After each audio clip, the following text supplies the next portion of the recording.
It blew up fast. It was a terrible situation. It was bad for me. It was bad for others. It was an HR nightmare. The world is obsessed with fast-track success. It's easy to think that people become successful overnight. But let's face it, more often than not, what we see on social media is total BS. I'm here to look past the perception of perfect success and focus on life's detours, perceived mistakes, and even wrong choices, and understand the real road traveled up the career ladder. After all, we're all effing up. Chris Efthymiou has been a founder, co-founder, and business leader over the past 27 years of various disruptive health insurance technology and brokerage companies. He was fortunate to have spent his early years at Oxford Health Plans in sales and account management, and then served on the startup teams at JPMorgan IBAS, HealthPlanOne, HealthInsuanceGeeks, and Navinsure. He served on the board of advisors as an investor to disruptive technology companies, including Maxwell Health, GoCo, Lively, Justworks, Foundershield, HireAthena, and Scalus. Chris has made and been a part of a few successful acquisitions and recapitalizations, including HealthPlanOne's many years ago, and most recently with the sale of Navinsure to Acrisure. Today, Navinsure is a growth engine for Acrisure, which is a top 6 global financial services and technology company. Chris is fortunate to have a wife, Erica, for 27 years and 4 kids ranging in ages from late teens to mid-20s.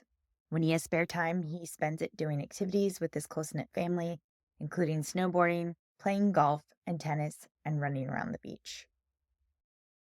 I'm so excited you're here, Chris. Chris has been a phenomenal part of my success in the workplace, helping me with all things on the benefits side of HR for just shy of a decade, about a decade. We've known each other. And I'm grateful because not only is he been a partner in the workforce, but now I can call him a very dear friend, him and his wife. I can pick up the phone, get advice, shoot the breeze, and it's been a joy to have you in my life. So Chris, thank you for being here. I appreciate that warm intro. I'll try to do my best not to tear up throughout this. I think you'll see that in me as we go through this, because this brings up a lot of emotion when I talk about this stuff. Hey, it hasn't all been rose petals. So in this messy world of insurance and benefits, when you run into people that become more than just like work friends, it means a lot to me. So thanks for having me. Let's start with college, or gearing up for college. Oh my God. Did you know you wanted to go to college? Oh my gosh. So as you know about me, I'm severely ADHD. And they didn't really call it that when I was a kid, because I wasn't picking it wasn't a thing. all the way back to when I was a little kid. Like my mom, there were a couple of stories in my life, and I'll get into college in a second, that I think just define how I've always been as a person. But I was born in Greece. My dad's Greek, my mom's American. Story of mom gets out of Penn State, works on Wall Street as an assistant to traders with all of her best friends. They save money. They go to Europe. The last minute they go to Greece. She meets my dad on the beach, and the rest is history. So dreamy. That's the good news of it. The bad news is my dad was sort of second in his class in the Air Force. His dad was a general. They hated my mom because she wasn't Greek. And then we pop out 2 kids. And as a little baby, we lived above my grandparents, and there's like first floor and then another floor and another floor, like in families, they build up. And they found me when I was like 2 on the edge of the 3rd floor. Like literally, if I had taken another step, I would have fallen to my death. The reason why I bring this story up is I've always been able to quickly get into trouble and get out of trouble. I think just like in life, because I've always been maybe a little bit of a risk taker, but I also know my limits. So if I use that as like a baseline and push it forward, ironically enough, grew up very shy, maybe a little bit on the introverted side, introspective, definitely not an extrovert. And I think intrinsically motivated. So if I look at my life now and then I think about it when I was in high school and going to college, at that point in my life, I wasn't obsessed with stuff. and I've got to get this thing and I got to get that thing. It was more like experience driven. And fast forwarding to your original question, which is getting ready for college. I tested well, so I was always in AP curriculum, but I was like the worst kid in the class. And I think that gets to ADHD. I've always panicked with having to study and just seeing like this big elephant of material and how am I possibly going to get through it, and just taking a fly ball and saying, they say I'm smart, so why don't I just not study and see how I do on the test? And I was always really good at that. So I could be a B.C. student, just not buying the book, so to speak. So when I was going to college, I played a lot of sports in my life, but the two that I did an exceptional amount of was tennis and downhill skiing. And I grew up in Virginia, but then we moved to quasi Northeast, like outside of Pittsburgh in high school. My parents were divorced, they got remarried, and we ended up there. And I hated it. I didn't fit in. I felt very less than. I was skinny and small, and that part of the country is filled with just these mutant kids that are just very big and strong. I feel like at the NHL, the NFL, Major League Baseball, there's a disproportionate of people that come from that part of the country. So when I went up there, it was like, okay, I'm not going to be able to play football anymore and whatever, what am I going to do? And I was lucky that I was good at tennis. And I end up in a very cold, dreary, snow-laden place. And I was already a skier and found myself when I was in high school doing really well with that. So we developed a ski team in my high school. We were really good. And we were like the bad news bears. None of us had a lot of money. So I remember I would take like my soccer shin guards, and I made this armor on myself because I couldn't afford to get what all the rich kids had, face protection, and we just mangled everybody. We were really good because we had this coach at a place where we all ski instructed who was on the U.S. ski team. And I still don't know to this day how he ended up there. It didn't make any sense. And I don't know if he got in a bunch of trouble and I was going to say that there's got to be a story there. I think, and I'll save his name to protect the innocent, but he was just this amazing guy that took a bunch of the bad news bears, turned us into really good racers. So going to college for me, I was like, all right, I'm not getting into any big colleges. I was up in this weird place that I didn't like very much. So I applied to a lot of schools in Vermont to go and race slalom skiing and got into a bunch of them. And then I applied to a couple run-of-the-mill places in Virginia because that's where I grew up until I was a teenager. So like Hamden, Sydney, Radford, those kind of schools. And I got into those level of schools. However, where my life turned was one of my friends that I played a lot of tennis with begged me to go to my freshman year in a small school near Penn State called St. Francis. And he and I were always getting into trouble in high school and always like a little pack. And he was basically like, I can't get in anywhere else. Will you come to this place with me? And then we'll transfer out. And that's the honest truth, how I ended up going to that college. I was like, sure, I'll go for a year and then I'll transfer. You go where you go, I go where I go. So we go to this small place, and suffice to say, my academics continued to suffer coming out of what I already talked about, having attention problems, and had a really hard first semester and rebounded my second semester because I ended up on double secret probation, a lot of eyes on me. But this guy who was my friend had a girlfriend at Michigan State, and we road tripped there and fell in love with Michigan State just because it was big and cool. And so our little pack of four of us at that point decided to apply. We all got in, and going into second year, they all transferred, but I stayed. And the truth of why I stayed was I was very insecure. I mentioned being shy, but I had in this little school, I had become somebody. I ended up getting into fraternity, being the president of the fraternity. I think maybe being a big fish in a small pond felt good. But those guys all left. And I think what, now as an adult and looking back, and I've got kids in college, soon to be two that are out of college. Thank God they've taken different paths. And I've shared with them my stories of I passed up some really good academic opportunities after I rebounded that freshman year.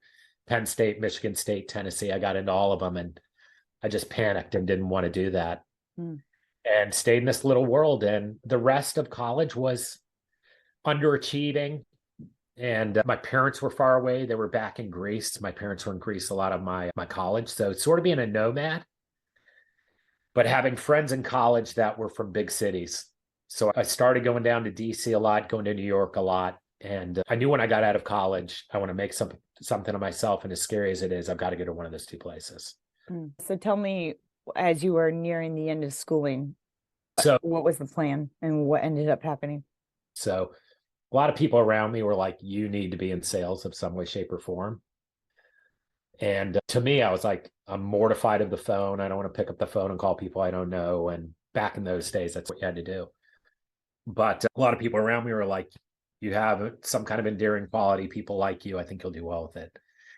So when I was graduating, and this isn't a joke, my folks flew from Athens. My sister had a used Honda Accord, roll up windows, no air conditioning, stick shift. And my mom gave me like $1,000 and sort of hit me on the back. And she was like, good luck. And they flew back to Athens. So I was like, oh my God, like, where am I even going to go? And my options at that point were Northern Virginia, where I had a lot of history, and Washington, D.C., and I had a sister there. Or I don't know, go to Michigan State, where my friends were a year behind because they lost some credits transferring. But two of them were from New York City. So I was thinking, do I go to them to get to New York City, or do I go to DC? And in about 20 minutes, I just said, I don't know what else to do. So I'm going to move to DC, move in with my sister, a bunch of her friends from Lynchburg, where we grew up when we were young, and figure it out. And I'm leaving out actually a critical part of this.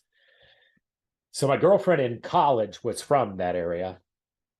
And we haven't talked much about some traumatic experiences of my life, but one of the guys that I raced with, ski instructed with, got hit and killed by a drunk driver when I was probably going into sophomore year, which maybe gave me a little bit of an edge, where I was like, bad things happen to good people, and might as well try hard and run hard, because who knows when the end's going to come. That was one. And then my little brother in my fraternity and my girlfriend in college, within about a week's time. My little brother in my fraternity, his parents were on a trip in England with their grandkids and got hit head on by a tour bus. Ooh. And the mom died instantly. The father was really jammed up for probably a year after that, but he survived. And the grandkids were okay. And I'm telling you, this is like 3-4 weeks before graduation. And then 2 weeks before graduation, my girlfriend's mom, who was the closest relationship she had, she said regularly, I don't know what I would do if anything happened to my mom. Her mom died in a plane crash 2 weeks before we graduated. And she was from Fairfax, Virginia. And it's important I bring that up because so my sister was there, and Kelly at the time were still dating. I was like, I've got to at least go down there, because it's going through the loss of her mom. That's how I got to Washington, D.C. But very quickly it was, I don't have a lot of skills. I'm told I'm going to be good at sales. What do I do? And these are some, really, really important things. Really got me to my first real job out of college. Somehow I decided I'm going to try to find my way into medical school with crummy grades. And I'm going to figure out how to network this deal. So I'm going to go become an EMT. I'm going to go back to school and finish up pre-med, which I bailed out of and had crummy grades anyway. And I did that at George Mason. I'm helping this girlfriend, got my sister. I get this part-time job in a multi-specialty medical group. And so I have all these things going on, very overwhelmed. I'm obviously young. That girlfriend I was talking about, she and I end up splitting up. And it was, quite frankly, the right thing to do for her and for me. I meet Erica, who you know, who's my wife. I'd be remiss in not pointing out a couple of things. She came from a successful family, a lot of lawyers and doctors. And frankly, my family's filled with surgeons and nuclear engineers and accomplished people academically. And then here's me, who didn't do very good in school. And I would be lying if I didn't say, I meet Erica and I'm like, I have to provide this woman with a good life that she's used to. Yeah, you and it was felt like the pressure. The switch just was flicked. And her boyfriend before me was in medical school. And I'd also be lying if I didn't say this whole medical thing was, I got to compete with this guy. And suffice to say, I did not. And I continued to not do as well as I could in school, because I would always overwhelm myself with too much and not be able to focus on the silos that I needed to. But this is very important. So of all these jobs I'm talking about, and I end up in this multi-specialty medical group, but I found myself in a place where they were almost bankrupt. They couldn't figure out how. And I was hired by the business manager, and then there was an administrator who's like the COO of the group. And within a short period of time, those two disappeared abruptly. And I've always been pretty good at math. So just debits and credits is very natural to me. And I raised my hand and said, hey, maybe I can help you with one of these jobs in a crunch. And this was the founder and the chief head medical officer of this group, who turned in, by the way, to be like a second father to me, and his wife like a second mother. So just like that, he said, well, why don't you take the business manager job and try to figure out why we're bankrupt? And just like that, I get this job. And I ended up getting the phone call from that business manager's parole officer. She was an alias in that group, and she was embezzling money and had gone to a podiatry clinic in a period of like 3 months. She embezzled $100,000 there. Wow. So I turned into the golden boy just because I took that phone call. I took it down to Dr. Hatwick. He figured it out. A couple months go by, and he still doesn't have an administrator. Raised my hand again, and I said, Dr. Hatwick, how about, if but nothing else, why don't you take their salaries, add it, divide it by 2, call me the office boy. I don't care what you call me, but I think I can help with both jobs. And he liked the math of it. He liked me raising my hand. So then I turned into the office administrator. And this was pre-really managed care happening, but a lot of what you see today in the medical arena of nurse practitioners, PAs, outsourcing your pharma, putting doctors on regiments of time efficiency, we were doing in the early mid-1990s. So that's what we did there. They got profitable. Were you Those guys, still in yeah. school while you were doing this, or had you? I was still in school. I'm dating her. I'm an EMT in the emergency room, pretty much working for free. I was doing a lot of the right things, quite frankly, to just round myself out. But at the same time, now I'm, let's say, 23, maybe 24. And Eric and I decided we're going to get married. We get engaged, and we apply to win your wedding through Bridal Guide magazine. And at the time, I thought nothing of this, right? Stuff like that doesn't happen to me. Erica's former Miss, like Teen American New Jersey. Stuff like this happens to her. And I could give you a lot of examples other than that. She's just lucky like this. So we apply, we send in pictures, I write an essay, I forget about this thing. I've got all this other stuff going on. Fast forward, we end up winning this contest. So now on top of all this, we start getting shipped up to New York City for photo shoots, on the cover of the magazine, story of us in the magazines. And I'm busy with my life at work. I've got this other thing going. I start getting drawn to New York City for some reason. Dr. Hatwick and his wife, Barbara, want to send me back to Georgetown, help me get my MBA in health administration. And I mentioned this swirling, am I ever going to be able to figure out how to one day maybe get into medical school? And the reality is no. And I got very honest with these people, my boss's wife. And I said, look, I keep going up to New York City. I think I'm going to move up there with Erica. I want to cut my chops and see if I can do well up there. And number one, he couldn't have been more supportive. They were upset, but he said, hey, if we're going to lose you and you're going to go up there, there's this company that just went public that I bought stock, and they seem like they're on fire, and they're called Oxford Health Plans. And he said, I think you should try to go up there and get a job there. And that is how I got to New York City, between Bridal Guide and that doctor. And somehow I was lucky to get an interview and get the job very quickly at Oxford. And you can relate to this. It was just, I got thrown into the flames of a very dynamic, hyper-growth place with a lot of extroverts, by the way. Now, I'm starting to feel a lot less than, because there were guys and gals that were my age-ish that had already made a ton of money. And sort of, we came in on the tail end of that. So that wasn't going to be my opportunity to have the equity these folks got. But it would turn into a good decision. It didn't feel this way at the time, but we had to sign this non-compete if we wanted to get options. And for whatever reason, and I'm in like my mid-20s at this point in my life, someone in my family said, do not sign that thing.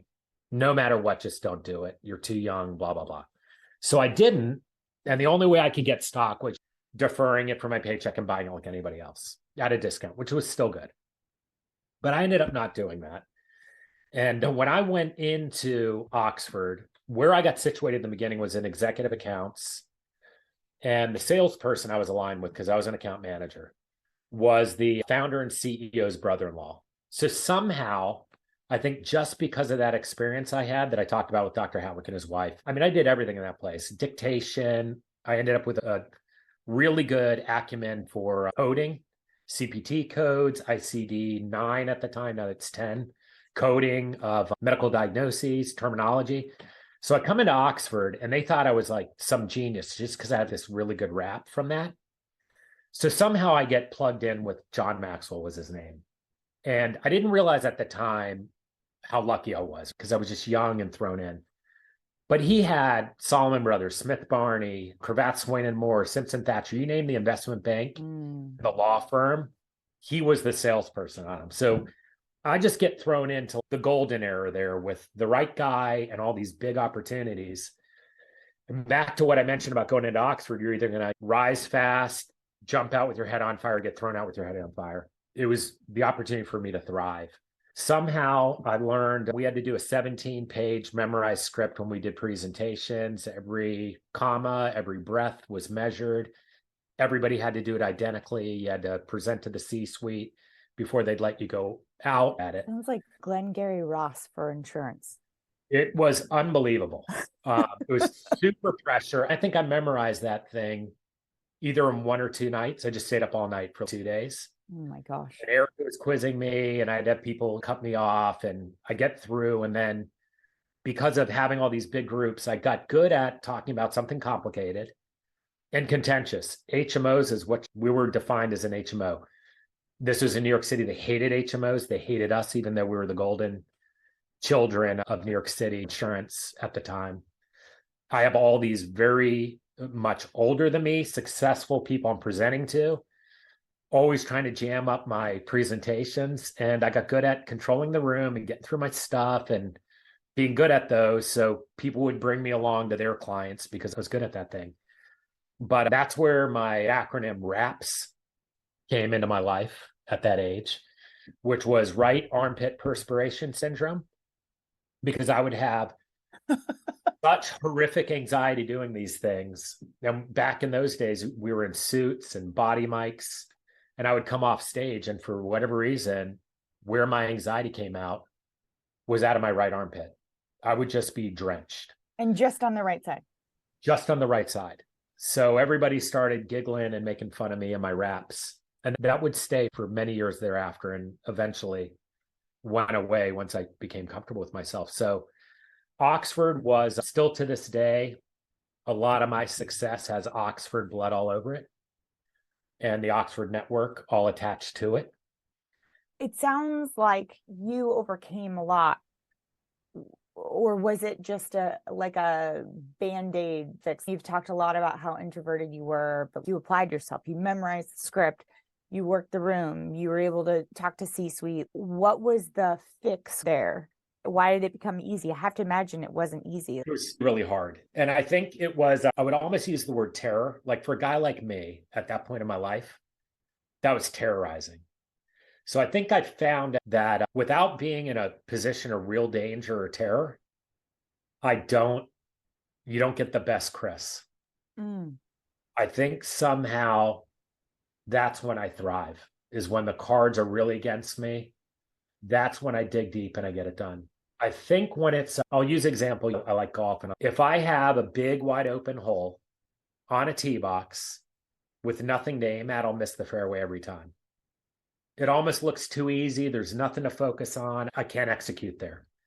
But if you put me in rough behind a tree with water, a bunch of sand, and a green around the corner, I almost always hit that shot great, because now all of a sudden there's danger everywhere. It's really hard. I can focus and then I can execute. Wow. And I think that's a lot like what happened with work. It was so overwhelming. And meanwhile, I went to St. Francis College. I'm around plenty of people that went to Ivy Leagues and Big Ten schools and West Point and the U.S. Naval Academy. And I felt so less than around these people. You know how it is when you get out of college. I'm in New York City. And to me, I'm like, that is the tallest mountain of anywhere in the world. I'm with all these kids that did way better than me in college. And maybe I was like, I have to prove that I'm just as smart. And I was able to execute on it. And that worked out well there. Taught me a lot, gave me a great foundation for this industry between the job before Oxford, quite frankly. And I think the provider side, and then Oxford, the underwriting, finance, and insurance side. And then the missing piece was like the consulting side. And how that all happened for me was we started a brokerage called Chase USI. It was an alliance between Chase Manhattan Bank and one of the top, probably at that time, top 20 brokers in the US. And how that happened, again, back to Oxford and how it has weaved through my whole career. At Oxford, for whatever reason, after executive accounts, I got into sales. And somehow I got fortunate to be one of the folks at Oxford that called into Chase bankers. And as long as they were large groups where we could play around with premium and commission levels, in New York City at that time was over 50 employees. If you were a Chase customer, we would cut the commission in half and give you a better rate than you would get on your own. I ended up being one of the people at Oxford that was involved in that and doing that. And springboard forward, when Chase was consulting with Tillinghast and other consultants to figure out if they were going to get into the insurance space, they knew it was a no-brainer to get at least one person from that alliance because they already knew how to call on to Chase Chemical bankers at that point. I was in my late 20s at this point. So with some Aetna people and me, essentially two bankers that started this little thing. There were 5 or 7 of us. This is in the mid-late 1990s. And now back to that feeling less than, anxiety. I knew health insurance up, down, sideways, back, forth, diagonal, any way you could look at it. But now I'm turning into this broker that has to understand flex spending and payroll and all the other benefits. And I was absolutely riddled with panic. I was also with a couple of people quite a bit older than me, like 10 to 12 years older than me, that had way stronger acumen, cross-discipline with other products. That was the first time in my life where anxiety was reaching fever pitch. And I went to see somebody about social anxiety. So I get on an SSRI, and I'm very honest about this. That's, you said mid to late 90s. And that's definitely not a thing you talk about then, right? Yeah. And it's super important because it really helped me. Oh, by the way, RAPS goes away. So I did figure out I do have ADHD and I definitely do have social anxiety. That was like diagnosed. So I get on an SSRI, and it was actually one of the women that taught me a lot about the stuff I didn't know. She was one of our consultants. She was just think of her as like a senior account manager that manages bigger cases. Love her to this day. She's like an older sister, and she knew I was having trouble. She was the one that said, maybe you should see somebody. I went and saw somebody, and I got my head right. And we just turned into this great team. So now at what turned into JPMorgan Chase, we just had such a great, it was a lot like how it felt at Oxford. And a couple of my Oxford friends came, by the way. So we had some Oxford blood in there. But that was my first time being a part of building a business. Cards stacked against us. At the time, we were funded in a roundabout way through Chase Capital Partners. We were essentially given an open line of credit, and when it was gone, and we had to figure out what to do next. So think of it as getting a decent Series A back in like it was like a startup within a company. Yeah, it was like, I feel like it was between $6 and $8 million. But we went out and raided Gallagher and Willis and Mercer and Marsh, and got property and liability people and a bunch of wealth people. And trust me, we burned money like drunken sailors. At the same rate, we were good at selling. You were at JPMorgan during 9/11. Oh my God, yeah. And you've probably seen me choke up talking about this. Yeah. So I was. And ironically enough, so we were in a sales meeting that day. And how could I not talk about 9/11? Because that's like the turning point for me in my career. Where are you situated? You're in a meeting, but where is it located as it pertains to the Twin Towers? Yeah, so we were in Midtown. That's the good news. Far enough to be far enough, but close enough to be too close. Our office was 37th and Madison. And my now business partner, one of my best friends, Joe Cortelli, he, I think, was working at Aetna, which was essentially in Penn Station. Okay. So when the first tower was struck, somebody on the floor at JPMorgan Chase had a squawk box and knew a plane hit the North Tower. And his name was Rob D'Arienzo. So Rob came running in and told us we were in a sales meeting. And he was like, it wasn't a small plane. I remember him saying that. So just like that, we adjourned and ran outside. So somehow I get on the phone with Joe. who's my business partner now. We talk fast. And this is back in the day with no cell phones, right? Or We had cell phones, but they were the flip phone. box. Yeah, nothing. I think I had like a Nokia that like went like this. Yeah. And little plastic antenna. I talked to Joe, hey, let's meet. And we met somewhere in the 20s and more over towards where he is because we had an unobstructed view of the towers. At this point, the second tower had already been hit by the time we got there. We knew 2 planes hit both towers when Joe and I got together because we're watching them both on fire. And there are a couple things that I'll remember about that day was complete disbelief in number one. Number two, I think this is real and I'm watching people die in real time. There was like a Circuit City or something where people pushed TVs up to the windows because there was part of me where I was like, I'm in New York City and it wouldn't be too far-fetched to like Hollywood is here all the time. Yeah. Maybe somehow that's what this is. This isn't actually real. But then we have the baseline of watching MSNBC, CNN, you name it, is on a TV talking about what looks like a terror attack, right? And then it got very real. And then we watched the first tower drop live. So we watched it go down live and we're watching the TV. And I'll never forget, there were a couple of powerful moments, but I looked at Joe and he had a tear running down his face. And I'll never forget, he said, this is going to change everything. And I didn't know what that meant, but he's good at that stuff. Very quickly knowing, like for me, I was just like, oh my God, death. And Joe's, this is just going to change everything in the world. And he was right. And somewhere thereafter, we start congregating with other people because, you know, plume of smoke starts going everywhere. Now we were far enough away from that, but you could see it. And we started moving uptown. And then, because it wasn't that long thereafter, then the North Tower dropped. And then it was like pandemonium. Everybody's running uptown. I remember running through Central Park. I remember being on 6th Avenue with millions of people. It was like running in a giant marathon. It was a beautiful day, which is unfortunate because we could see everything so clearly, which was very atypical for New York City. Just as a point of reference, it's very rare to see downtown so clearly because there's smog and pollution and clouds. And so it was just like this majestic day with all this terror. F-16s flying over. At that point in my life, I wouldn't know what that really did to me, but I would find out a couple months later. And we went to uptown. Cell phones didn't work. We couldn't talk to our families. Nobody knew where we were. It wouldn't have been atypical, by the way, for me to have been in the tower because I had clients there. So nobody knew where I was. Nobody knew where Joe was. And we were together and we just ran uptown and went into like bars, which were open. We ended up in somebody's apartment and just watched TV all day of the worst terror attack in the history of the world. And so that was bizarre. I remember getting out of the city somewhere in the middle of the morning. Did you think you were going to die? I didn't know at that point.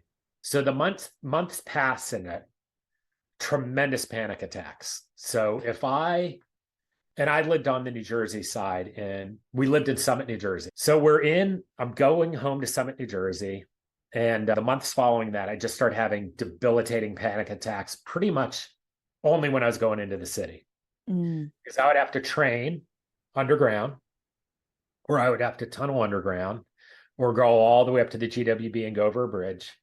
So I would just speed as fast as I could over bridges or through tunnels to get into the city because I was convinced they're both going to blow up just like the towers. So if you were in the city during 9/11, JPMorgan Chase had a super EAP set up. And somehow someone got me there and got me to talk to a woman. And I remember I talked to her like in the middle of the night one night. And I'm having these panic attacks. And she was like, where were you on 9/11? And I was like, I was in the city. She was like, were you down in the clog? I was like, I was not down there. She's like, could you see it? I was like, I watched the whole thing live on the street, watching all the chaos. So now when I talked through it, I realized that I 100% thought it was the end of the world, not to discount the end of my life, because there was no communicating. There were F-16s. The chatter was they blew up the White House. They knocked down the Capitol. The Pentagon was struck. They hit the Trade Center and the Sears Tower are down. and it's Iraq, and they're going to drop a nuke on New York City. That's what the chatter was when we were running. And then you see F-16s, and in the chaos, at the time I didn't know it, but when I got debriefed, I assumed those were airplanes from Iraq and they were going to drop a nuke, and we were done. Without that woman helping me with that, I don't know if I would have ever known that, but I figured it out in PTSD. And God bless the people. You know, if you watched any documentaries, I had friends that jumped into the Hudson River and started swimming, and were down there. An airliner wheel on fire dropped next to them. And I know they had to do a lot more than I had to do to get through it and to deal with their mental health and PTSD, because they were in it. I was a mile north or whatever, and it was bad enough. That left a deep scar. It's a lot easier to talk about now. I bet 10 years ago, I couldn't talk about it without bawling most of the time. When we bought our first house in Westfield, we didn't know we were buying it from a bond trader, a Cantor Fitzgerald, who was missing, from his pregnant wife, who was our age. So we didn't know that until the closing, that her name was Danielle, that her husband, Pepe, that was his nickname, his name was John Salerno, that he was missing. But then we started playing the tape back when we bought this house. For me, sight unseen, I drove by it, I saw it, I said, full price, take it off the market. We can raise our family there, we want it. I didn't know anything about what was going on inside of this place. But when we did the walkthrough, I started realizing some weird stuff, like a list of hospitals written on the wall in the kitchen next to the phone.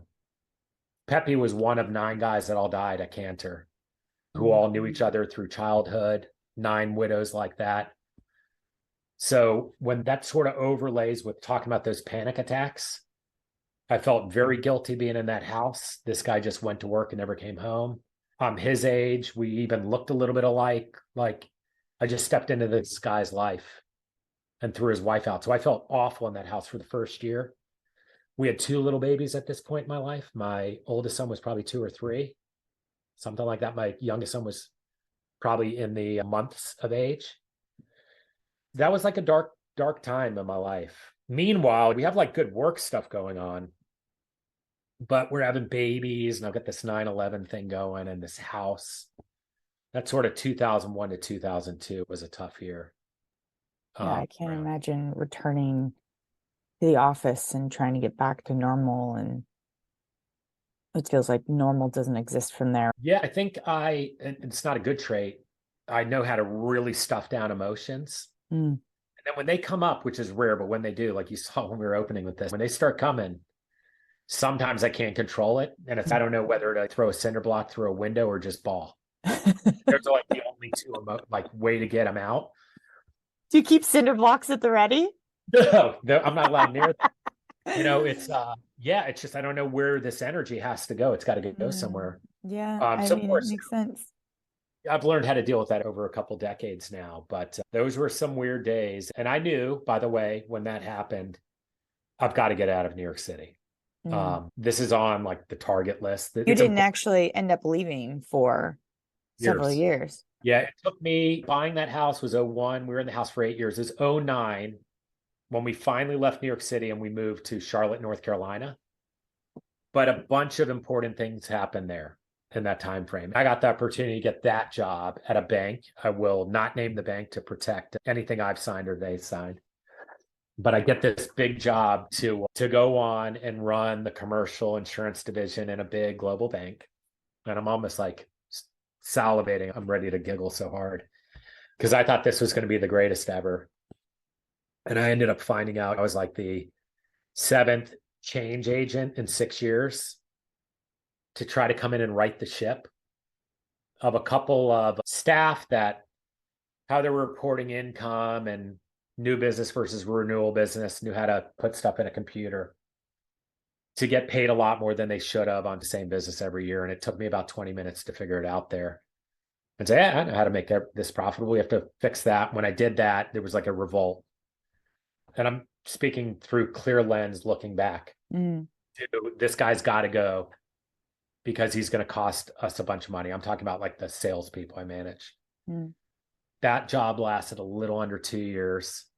I was given the opportunity to I could have sued, or I could have chosen to be happy and free because of some things that happened there.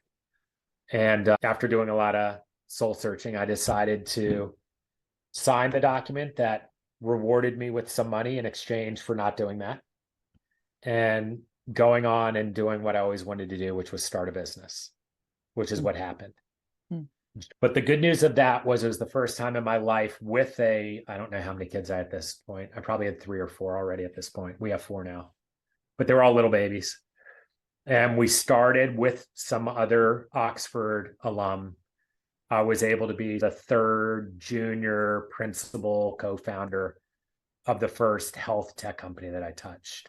And this is in, I think the year is 2017. And again, another, just being with guys that I loved that were like big brothers. The real 2 founders were more in the finance side of Oxford Health Plans, and I didn't know them super well. I almost worked for one of them and left New York City to go open the Chicago Oxford Health Plans office with one of them, who's still a near dear friend. He's one of the smartest, greatest guys I know to this day. And he was calling on me at the bank, which is how we got reconnected. So when the bank blew up, he was the only phone call I made.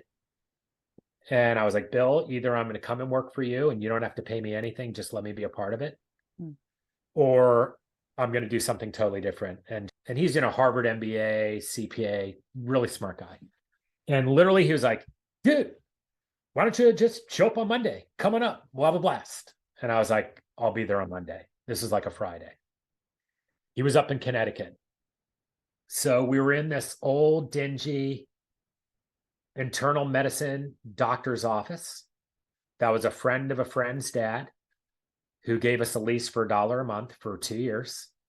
And we were working in like the reception area and in exam rooms on exam benches as a tech startup. We were fortunate to raise our Series A 3 weeks before Lehman Brothers collapsed.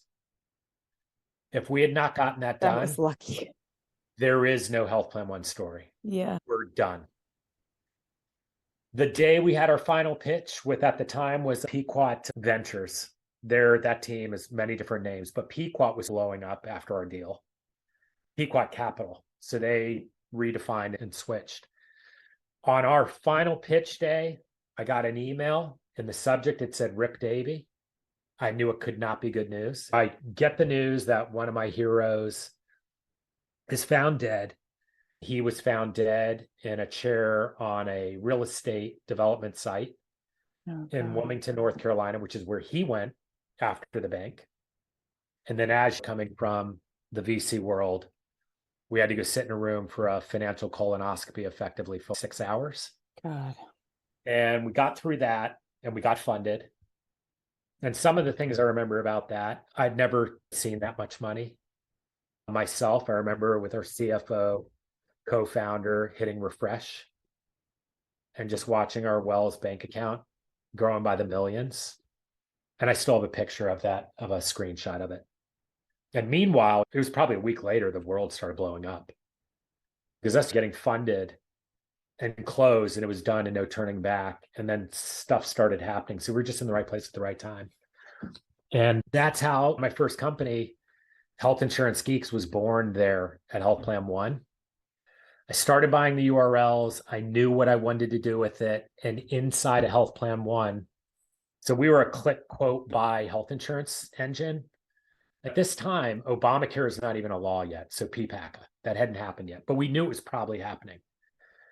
So the only player in the space we were competing with was eHealth Insurance, which was literally hit a link on Google AdWords, put in your data, click, quote, buy, and don't talk to anybody. They had a very passive model. At HealthPlanOne, we had the same technology, but we had a call center of agents, licensed agents, most of whom worked at home, that would help you figure out the right thing to buy. And because of that, we sold twice as much, we kept twice as much, we had half as much churn. That's literally the defining way we were funded anyway, was all of our numbers were better than eHealth. And we had great technology and a good team. And because we did so much advertising at HealthPlanOne, we got tons of small businesses that would come through our funnel. And because I was a resident group kid, they were like, try to turn that into money. And I was able to figure out how to sell small groups all over the US using our same engine that we use for individual and family health insurance. And that turned into a nice little cadre, but it costs relative to individual and family insurance, costs 3 and 4 and 5 times as much to get a business. So Bill didn't want to double down on that, rightly paid a huge dividend by not doing that. Because we knew Obamacare was happening, we basically scraped our site and copied it and built one for the over 65 retiree population and had sort of 2 big chips on the table, my little one with group stuff, to say, if Obamacare happens, where do we go? Because commissions are going to change, our whole model will change on individual and family. We might need to pivot. And Bill Stapleton he's gone now, but I owe it all to him. He's just really smart like that. And even though I wanted to have nothing to do with Medicare, he was like, I think this is good. And he touched that in his old life, like public markets, Medicare, Medicaid. And that would turn into being the thrust of growth for HealthPlanOne. So we pivoted away from under 65. And today, HealthPlanOne is one of the largest sellers of it in the United States.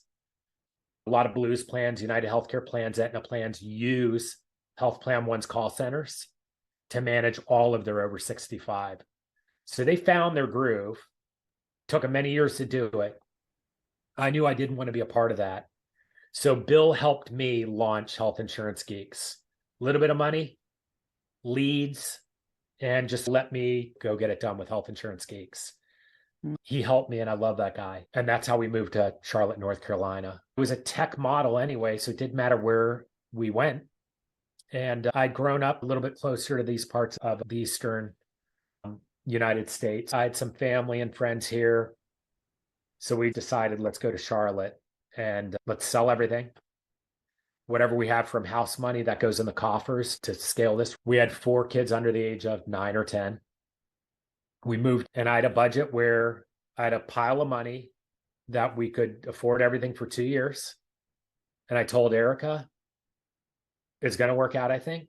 And I'm just going to ration this, cut by 24ths, and focus on building the business. And ironically enough, in 2 years, the pile that I had cut into 24ths was the run rate of my revenue. So my budget never had to change. We could run our lives, we could buy a house again and get it going. And that launched what would eventually turn into Navinsure, just from starting lean and mean. And I'd had a nice financial life in the Northeast, but even though people on the outside were probably like, wow, he lost everything. He's leaving the Northeast. He's out of the bank and he's doing tech startups, earning no money, and he's out of his mind and he's crazy. And he's selling this beautiful house and he's moving to North Carolina. Is he crazy? I knew beyond a shadow of a doubt it was going to be right for our family. And I knew we were going to be able to launch a business because I was doing it on like a quarter of the budget I needed in the Northeast. To this day, it's been a cornerstone of our success, doing it in a place with a lot of energy, but a better cost structure and a little bit more centrally located on the Eastern Seaboard to do what we do today. What Navinsure originally was, if you recall, when Obamacare launched, the site was crashing all the time. When they launched healthcare.gov and people were going on healthcare.gov and trying to apply, their system would crash and it would be down for days on end. So one of my best friends in Charlotte is a software engineer, but he's also a great programmer. And there was a company at the time called Health Sherpa, which was born on the campus of Yale by 2 developers who were eating cheeseburgers and coding with their left hands. And they built a channel into the back end of healthcare.gov to bypass the front end to do applications. And they did it fast. They did it in 180 days.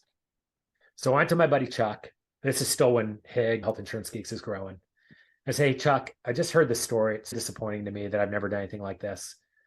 Do you think we can do the same thing, come up with a catchy name, and figure out a way in 3 months to have a back end channel into the API at healthcare.gov? And he was like, I know we can do it. So I hired Chuck and I was like, let's go do this. Came up with the name Navinsure, bought all the URLs and domains. And in a period of 90 days, we build a back-end channel into it. We're able to take front-end applications and complete them. We got through compliance with Booz Allen and Hamilton. CMS makes us a web-based entity on their website. And Navinsure is one of a very few web-based entities that can do this in the United States. So that's originally what Navinsure was. And we start growing quickly with that. But why we pivoted was we were going into groups and blowing up group insurance with smaller businesses and teaching them how to gross up salaries and buy individual and family health insurance. And very quickly, insurance carriers started taking away the ability to earn money and commissions doing that. So our revenue model went sideways, and we had a robust business growing with HIG anyway, just with regular group insurance. So what we ended up doing over a period of time was merging the brands and going with Navinsure. We asked clients, we asked consultants, and everybody liked Navinsure and the story behind it better than HIG. So we sunset the HEG brand and went with Navinsure. We stopped being a web-based entity. Look, I'm not retired. It's not where I was making 10 and 20 and $50 million at a clip, but it's been a good life for my family, my kids, people around me. We've been fortunate. If you could go back and speak to your sub 20-year-old self, what advice would you give? What a great question. Listen to your parents a little bit more. I think because my dad and I were never close, we're still not really close, and he was always one of the smartest guys, like academically in the room. So for me growing up, what I heard was, "You're dumb. Why can't you figure this out?" I'm sure it's not how he was saying it, but we just didn't speak the same language. So I would just move away and discount it and put up a wall. For example, I've had 4 ACL, shoulder, wrist, like all kinds of orthopedic surgeries. They were telling me all along, "You're going to pay the fiddler for how rambunctious you are with sports and everything else. And it's not like you're going to be on the US ski team, the Olympic US ski team. And it's not like you're going to play football at Michigan State. So why are you doing this to yourself without a dividend?" Like, they said those things, and I just went anyway. And I'm here to report my body's pretty jacked up at a 52-year-old. Number 2, don't be so hard on yourself. You can not be so hard on yourself and get to a good place anyway. Trust your gut. I have a saying in golf where I say, trust my muscle brain, not my brain. When I trust my muscle brain, I hit good shots. If my brain gets involved, I hit bad shots. I think I have a good gut. Trust my gut, and it'll work out good enough, and you'll get to a good enough place. Avoid being around the wrong people. Focus your effort on being around the right people. Sometimes I was 50-50, knowing I'm around some people that aren't good for me, but I was doing it anyway. And maybe a little bit too long. I'm sure you've heard this. You're essentially the division of the 5 closest people to you is what you are. So if I want to be a good dad and a good husband and a good business owner and a good helper and a good part of the community, I've got to be around those people. Maybe I would have gotten myself a little younger. I've always done well with a little bit more of a cerebral, nerdy crowd in my life, but then had a little bit of the bad kids that wanted to go get into mischief. And I would have saved myself some pain if I had just stayed with kids playing Dungeons and Dragons and tennis and going to AP biology classes. It would have been a little bit easier if I just stayed there and not gone into the other crowd and made things so hard. Yeah. 100% to a younger Chris, I would have said, you are smart enough to do well in school. Figure out why you're not doing well in school. Instead of, there's something wrong with my brain. I can't read and write like other people. I'm too scatterbrained. I'm not going to try. All you have to do is show up and ask for help. Okay, let's dive into some rapid fire questions. How do you define success? No matter what, getting back up. I would say it in that phrase. Here, winning is, in spite of defeat, get back in the batter's box, get back on the field. As long as you're doing that, you're successful to me. Quitting is being unsuccessful. Don't quit. I can't quit. What was your dream job as a young child? If you had asked like a 12-year-old me, I think I probably would have said a stuntman, maybe a competitive, like extreme skier.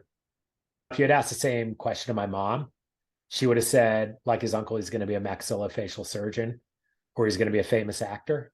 I had that stress on me my whole life, and I didn't want to be either of those things. What's your path not taken? There was an opportunity to get into tech a lot younger than I did. And when tech was really becoming more of a thing, that was around this late 90s. I was scared. Didn't come from tech at that point and had some opportunities, and I was just, maybe the fear was too large and I didn't do it. What 3 words would you use to describe your career? Linear, adversity, belief. If you could switch jobs with anyone, Who would I switch jobs with? mm-hmm. Gosh, I don't know who it is, but whoever runs the X Games, I would switch jobs with whoever runs the X Games tomorrow. Remote or in-person work? I need a balance between the two. It's easy for me to just hide out in my cave and get further and further and further, even though I'm dealing with clients and on Zoom all the time and whatever else. It's easy for me to creep into my shell unless I'm forced to also be with people out of my shell. So it's got to be a blend. Item on your desk that you can't live without. So I'm a private pilot. And Graham, who's my oldest, you want me to show you a picture of it? A lot of my friends call me Panda. This is a 3D print job. Oh, wow. So he made it. It looks like a model plane. Yeah, he made it on a 3D imaging software. And it's got a picture of a panda. It says the Panda. And my airplane looks a little bit like this, but this particular one is probably 5 times as expensive. So this is like my dream aircraft. It's a Cirrus SR-22 Turbo. And it's on my desk, and Graham made it for me. A word that drives you nuts. Perfect. What actor would you have play you in a movie? Tom Hardy. It's freaking the best. He has played some roles of my favorite characters of all time, like Alfie Solomons from Peaky Blinders. What is the company on your resume that's turned the most heads? If you're at Oxford in the 1990s, before, around, after the IPO, you could go get a job in 24 hours, tell them what to pay you and tell them how long to pay you just because you were at Oxford. I'd like you to choose 3 of your jobs and label them love, ultimate fun, or skip it. Ultimate fun was HealthPlanOne. It was like a co-ed fraternity. We were just all in it together. I lived up there around the office. It was the first time we raised money. It was so fun. And I still love all those people from the very beginning. Love would be Navinsure because it's like a part of my DNA. We built this thing ourselves. We bootstrapped it. We finally got acquired. So it's no raising money, suck some wind to get it going, pivoting a bunch of times, getting successful, having a bunch of cool clients, somebody seeing value in you, fitting us into this $5 billion fintech that we're a part of now, but at the same time, letting us still love it and control it and hate it or How about I answer it this way? Wasn't JPMorgan Chase, because I did love that one too. But there's a bank that was not like that. That's on my resume. That's the one that was yuck. The one we didn't mention where you signed the papers. Yeah. Yeah. I figured you were going to say that. I specifically didn't ask questions because you framed it that way. So the listeners are like, oh, why didn't you dig in there? When I'm really honest, that was the first job where I totally took it because head chief, managing director, SVP title, locking me into a bunch of money. It was all ego and pride. And of all of them, it blew up fast. It was a terrible situation I was in. It was bad for me. It was bad for others. There was attacking. It was an HR nightmare. And thank God in the end, good enough. Now looking back, they did the right thing to help me go on my merry way. They did, even though it sucked along the way. That's the truth. Well, Chris, thank you so much for sharing your story and for your raw honesty. I appreciate it. It was a lot of fun to record with you. Thanks, Deanne. Yeah. You're one of my favorites. Thank you for listening to today's episode of Effing Up. I'm your host, Deanne Reinert. If you enjoyed today's episode and you'd like to help support the podcast, please subscribe on the platform you use to listen to podcasts. Share Effing Up with others. Post about it on social media and/or leave a rating and review. Until next time, count your perceived failures as part of your path to success. After all, we're all effing up.